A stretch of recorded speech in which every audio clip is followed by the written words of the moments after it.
Pemerintah hapus tunjangan kinerja dari gaji ke-13 tahun ini.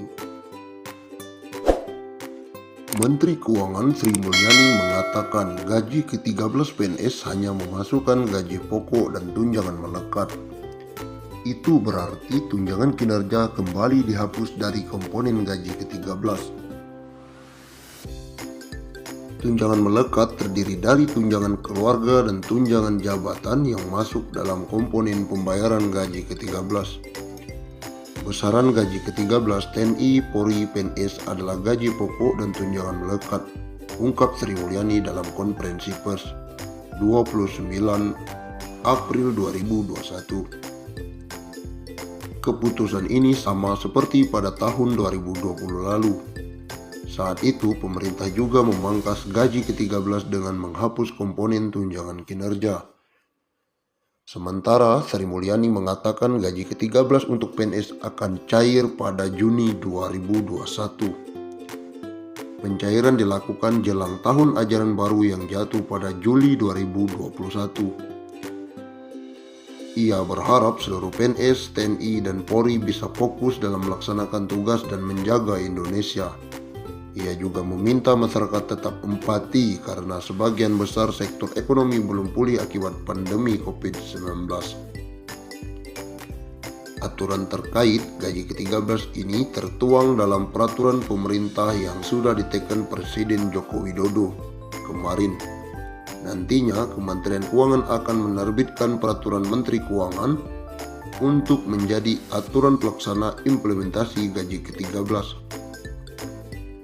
Dalam kesempatan yang sama, Sri Mulyani mengatakan pemerintah juga akan segera mencairkan tunjangan hari raya untuk PNS pada H-10 dan H-5. Pencairan akan dilakukan secara bertahap. THR yang dibayarkan pada tahun ini adalah diberikan sebesar gaji pokok dan tunjangan melekat, imbuhnya. Ia menambahkan pemerintah mengalokasikan dana sebesar 30,8 triliun dalam pembayaran THR. Rinciannya, kementerian atau lembaga sebesar 7 triliun, PNS daerah dialokasikan sebesar 14,8 triliun, dan pensiunan sebesar 9 triliun.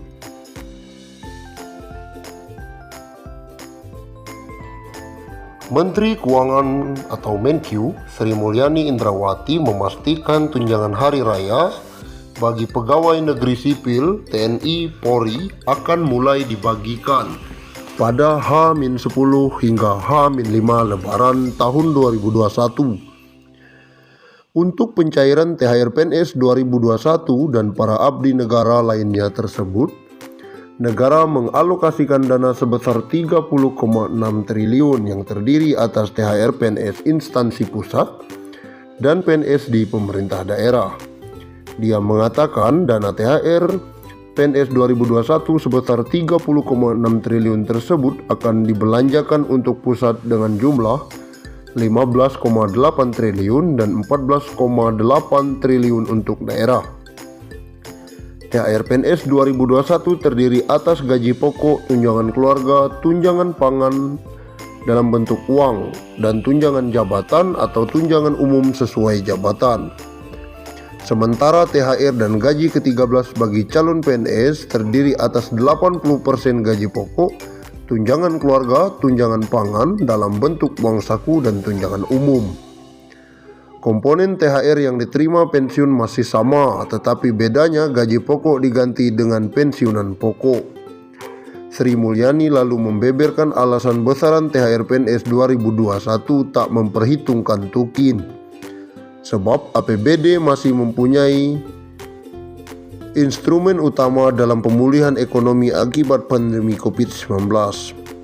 Maka itu dana dalam APBN harus dibagi-bagi untuk pihak lain yang masih membutuhkan dukungan fiskal seperti masyarakat miskin dan rentan.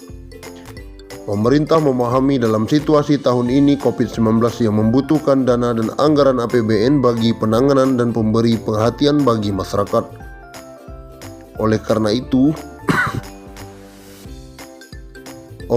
itu, tahun 2021 pemerintah memutuskan pemberian THR dilakukan seperti pada tahun 2020 dalam bentuk gaji pokok dan tunjangan melekat, kata Sri Mulyani. Wanita yang akrab disapa Ani ini mengakui ada beberapa pos pengeluaran yang harus didanai APBN, meski sebelumnya pos pengeluaran itu tidak ada dalam anggaran.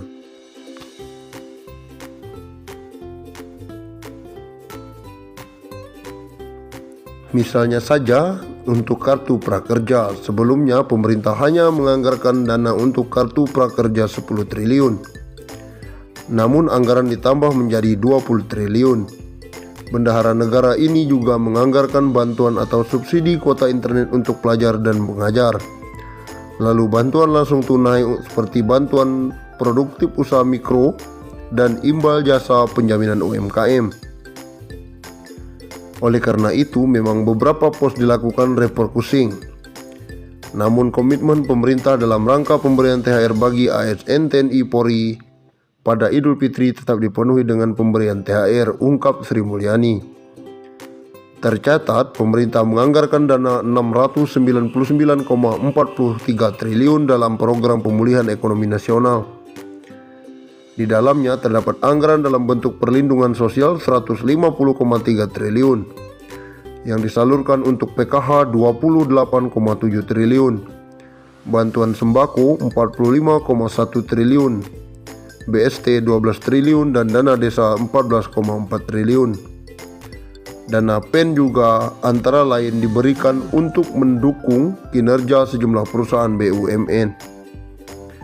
Sementara alokasi pembayaran THR untuk ASN di lingkungan kerja atau lembaga dan TNI Polri 7 triliun, ASN daerah dan PPK 14,8 triliun, serta pensiunan 9 triliun.